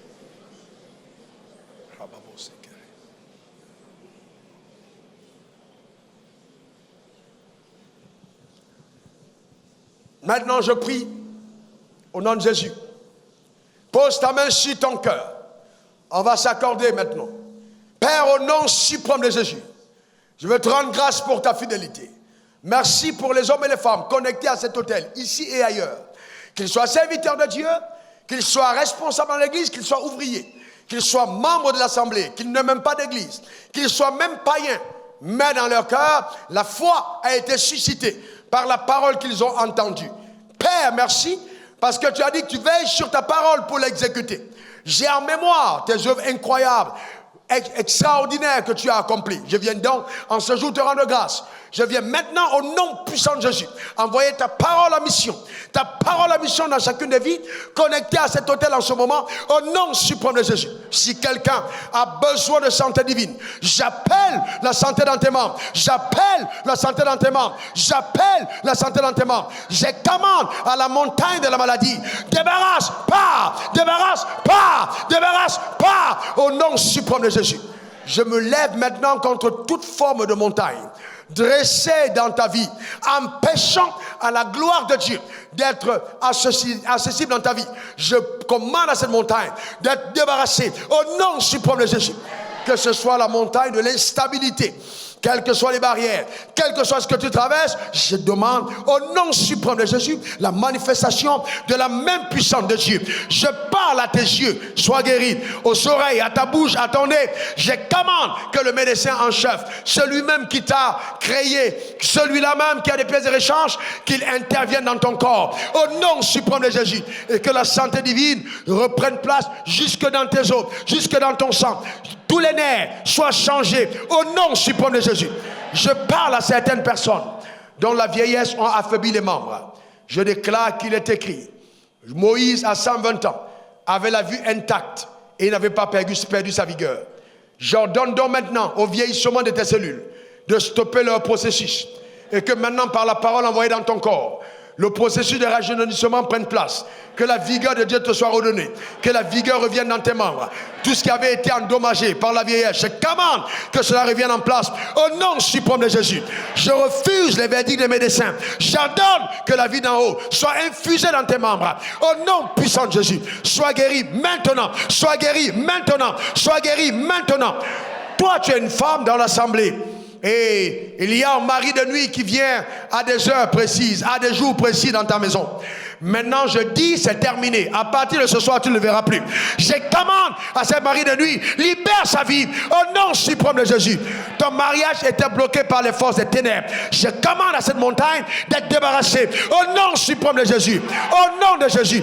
On a dit dans ta famille que personne ne réussira. Quand tu atteins un certain palier, tu descends ou tu meurs. Je déclare que cette parole ne t'atteindra pas. Je déclare que cette parole ne t'atteindra pas. Par la foi, je commande que tu sortes des limitations. Sors de la barque traditionnelle. Sors de la barque familiale. Sors de cette barque-là. Sors de cette barque-là. Sors de cette barque-là. Sors de cette barque. Au nom suprême de Jésus. Ta vie n'est pas condamnée à ressembler à ceux de tes frères, à ceux de tes collègues. Sors de cette barque. Au nom puissant de Jésus. Le travail t'a limité. Le travail t'a limité. Tu es oppressé. Et tu te poses la question, vais-je finir ma vie dans une telle pénibilité? Tu n'arrives même pas à épargner. Tu souffres, tes enfants, tu n'arrives pas à les scolariser. Je me dis de te dire maintenant, ta foi a permis à ce miracle de prendre place dans ta vie. Maintenant, j'appelle une nouvelle opportunité. J'appelle une nouvelle opportunité. J'appelle une nouvelle opportunité. J'appelle une nouvelle opportunité au nom suprême de Jésus. J'entends Dieu régler la question de certaines personnes qui ne sont pas allées à l'école. Et tu regrettes pleinement. Vous êtes senti concerné par les cas que je suis en train de dire. Vous êtes, c'est précis pour vous, venez devant, rapidement. Quand j'ai parlé avant, venez devant, rapidement. Ok, il y a une fille qui est une question de Marie de Nuit, viens ici rapidement, viens ici. Tu es visité sérieusement par cet esprit, et puis ça fatigue ta vie. Et donc, avec cet esprit-là, le mariage est hypothéqué. Les hommes viennent, ils s'en vont. Ils viennent, ils s'en vont. Il faut venir donner gloire à Dieu. Parce que dès ce soir, ça n'aura plus jamais lieu dans ta vie. C'est terminé, c'est totalement terminé. Et tu l'as demandé à Dieu quand on était dans la prière. Et Dieu t'a répondu par cette parole de connaissance. Je parle maintenant sur la vie de quelqu'un qui se sent limité. Limité par le fait de n'avoir pas eu de diplôme dans la vie. Ça devient comme une forme de poids. Tu as comme l'impression que ta vie est ratée. Dieu me dit de te dire que non, c'est pas possible. Ta vie n'est pas ratée. J'envoie cette parole en mission sur toi. Il est écrit, ils régneront dans la vie par Jésus-Christ lui seul. Que cette parole te localise. Que cette parole te localise. Que cette parole te localise. Que cette parole te localise. Et que tu n'acceptes aucune limitation. Tu règnes dans la vie par Christ lui seul. Tu règnes dans la vie par Christ lui seul. Tu as mal au niveau de ton ventre. Reçois la guérison maintenant. Au nom suprême de Jésus. La guérison, je maudis les fibromes qui se sont installés durablement dans ton ventre. Je maudis depuis ses racines. Maintenant, je maudis ces fibromes qu'ils sèchent depuis les racines. Au nom suprême de Jésus. Je parle contre le glaucome. Va-t'en, sors, pars. Glaucome, va-t'en, sors, pars. Glaucome, pars. Au nom suprême de Jésus. Je commande que ce mal disparaisse par la puissance de Dieu. Je parle maintenant sur ton cœur. Je parle sur ton cœur. Ribobo, sa, ribo, sa, karababo, rondo, sete, rababobo.